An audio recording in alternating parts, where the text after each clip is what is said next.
Hello മക്കളെ, വളരെയധികം സന്തോഷത്തോടെയാണ് ഇപ്പം ഞാൻ നിങ്ങളോട് സംസാരിക്കുന്നത്. മറ്റൊന്നുമല്ല, പരീക്ഷ എല്ലാം കഴിഞ്ഞു, എല്ലാവരും ഹാപ്പി മൂഡിലാണ് അല്ലേ. സിനിമക്ക് പോകുന്നു, അല്ലെങ്കിൽ ഫുട്ബോൾ കളിക്കുന്നു, ക്രിക്കറ്റ് കളിക്കുന്നു, ഇഷ്ടപ്പെട്ട ഫുഡുകൾ കഴിക്കുന്നു, ഇനി അതല്ലെങ്കിൽ ട്രിപ്പ് പ്ലാൻ ചെയ്യുന്നു. ചില കുട്ടികളൊക്കെ എന്ത് ചെയ്യുന്നു, പുതച്ചൂടി കടന്നുറങ്ങി അങ്ങനെ ആഘോഷിക്കുന്നു. അപ്പോൾ തീർച്ചയായിട്ടും നിങ്ങളിപ്പം മാക്സിമം ആഘോഷിച്ചോളൂ, എൻജോയ് ചെയ്തോളൂ. ഇതൊരു ആദ്യത്തെ ഒരു സ്റ്റേജാണ്. കുറച്ച് കഴിഞ്ഞാൽ നിങ്ങൾക്കൊരു മടുപ്പും ഒരു ബോറൊക്കെ തോന്നും. പിന്നെ എങ്ങനെ തോന്നും, ഇനിയിപ്പോൾ എന്താ ചെയ്യുക, അങ്ങനെ ചിന്തിച്ചു തുടങ്ങും. അതാണ് നമ്മളെ രണ്ടാമത്തെ ഒരു സ്റ്റേജ്. രണ്ടാമത്തെ സ്റ്റേജ് നിങ്ങൾ ശ്രദ്ധിക്കേണ്ട ഒരു കാര്യത്തിലുള്ളൂ. ഇനിയിപ്പോൾ എക്സാം റിസൾട്ടൊക്കെ വരാനായി, അടുത്ത ഞാൻ ഏത് പഠിക്കണം, എന്ത് പഠിക്കണം, എങ്ങനെ പഠിക്കണം, അതിനെക്കുറിച്ചുള്ളൊരു ചർച്ച ആയിരിക്കും രണ്ടാമത്തെ ഒരു സ്റ്റേജ്. മൂന്നാമത്തെ സ്റ്റേജിലെത്തുമ്പോൾ നിങ്ങൾ എന്ത് ചെയ്യും, ഒന്ന് ഫിക്സ് ചെയ്യും, ഞാൻ ഇന്നതാണ് പഠിക്കുന്നത്.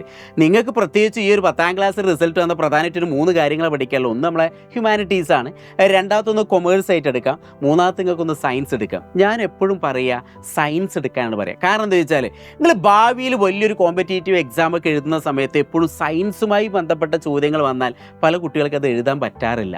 നേരെ മറിച്ച് ഹ്യൂമാനിറ്റീസും അല്ലെങ്കിൽ കൊമേഴ്സുമായി ബന്ധപ്പെട്ട കാര്യങ്ങൾ നമുക്ക് എപ്പോൾ ആണെങ്കിലും പഠിക്കാം. ഞാനൊരു കോഴ്സിനെ കുറ്റം പറയല്ല, പകരം നമ്മൾ ചെയ്യേണ്ട ഒരു കാര്യം, ഭാവിയിൽ നമ്മൾ കൂടുതൽ കാര്യങ്ങൾ പഠിക്കുമ്പോൾ എപ്പോഴും ടഫായിട്ടുള്ള കാര്യങ്ങൾ പഠിച്ചു തുടങ്ങണം മക്കൾ. അപ്പോൾ ഇനി റിസൾട്ടൊക്കെ വന്നു കഴിഞ്ഞാൽ ഞങ്ങൾ ശ്രദ്ധിക്കേണ്ട ഒരു കാര്യം, ഏത് കോഴ്സ് സെലക്ട് ചെയ്യണമെന്നാണ്. അപ്പോൾ ഞാൻ തീർച്ചയായിട്ടും പറയും, നിങ്ങൾ സയൻസ് എടുത്തോളൂ. കാരണം സയൻസിൽ ഒരുപാട് കാര്യങ്ങൾ പഠിക്കാനുണ്ട്.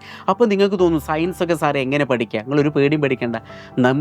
നിങ്ങളിപ്പോൾ 10ാം ക്ലാസ്സിൽ എങ്ങനെ പഠിച്ചതിന് ഫുൾ സപ്പോർട്ടായിട്ട് കട്ടയ്ക്ക് ഞങ്ങൾ സൈലൻ്റ് ആയിരുന്നില്ലേ, അതേപോലെ ഇനി ഇവിടുന്ന് അങ്ങോട്ടും ഞങ്ങൾ കട്ടയ്ക്ക് സപ്പോർട്ടായിട്ട് നിങ്ങളൊപ്പം ഉണ്ടായിരിക്കും. അപ്പോൾ സയൻസ് ഗ്രൂപ്പ് എടുക്കുന്നവർ എന്ത് ചെയ്യുക, ഇനി പഠിക്കാൻ ബുദ്ധിമുട്ടൊക്കെ ഉണ്ടെങ്കിൽ നമ്മളെ സയൻസ് ഗ്രൂപ്പിൻ്റെ പുതിയൊരു ബാച്ച് തന്നെ ഓണായി കിടക്കുന്നുണ്ട്, അഗ്നി ബാച്ച്. പേരൊന്നുകൂടെ ഓർത്തോളൂ, അഗ്നി ബാച്ച്. ആ അഗ്നി ബാച്ചിൽ നിങ്ങൾക്ക് ഏത് സമയത്ത് വേണമെങ്കിലും ജോയിൻ ചെയ്യാം മക്കളെ. ഇപ്പം തന്നെ ജോയിൻ ചെയ്യുകയാണെങ്കിൽ നിങ്ങൾക്ക് എന്ത് ചെയ്യുക, ബേസോട് കൂടി അടിപൊളിയായിട്ട് എന്ത് ചെയ്യുക, നമുക്ക് പഠിച്ചു പോകാൻ പറ്റും. അതുകൊണ്ട് തന്നെ പെട്ടെന്ന് എന്ത് ചെയ്യുക, നമ്മുടെ സയൻസ് ബാച്ച്, അതായത് +1 സയൻസ് ബാച്ച് ആയിട്ടുള്ള അഗ്നി ബാച്ചിൽ പെട്ടെന്ന് ജോയിൻ ചെയ്തോളൂ. വരാനിരിക്കുന്ന പരീക്ഷകളൊക്കെ നമുക്ക് അടിപൊളിയായിട്ട് പോകണമെങ്കിൽ ഇപ്പം തന്നെ നമ്മൾ പഠിച്ചു തുടങ്ങണം. അപ്പോൾ സമയം കളയണ്ട, പെട്ടെന്ന് തന്നെ ജോയിൻ ചെയ്തോളൂ.